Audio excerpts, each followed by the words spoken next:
esinaso ikhaya alishintshwa akaze ngibone umdodovu ekhehla ukuthi uphuma umusi lo ngazana twasi yodwendweni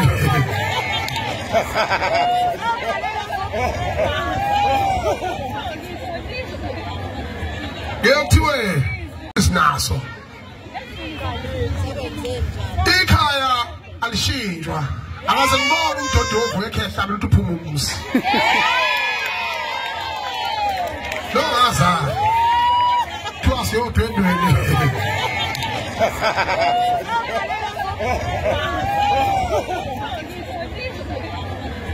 ngiyothiwe Isithu sabaningi lenkulumo kaNgizwe ebonakala noma ezwakala engathi ibheke kumsholozi emva kokuba uZuma ephume iqembu noma ephume umuzi. Ngenkulumo kaNgizwe abantu sebeyigagulile bathi ibheke ngakuye uZuma, uye ophume umuzi.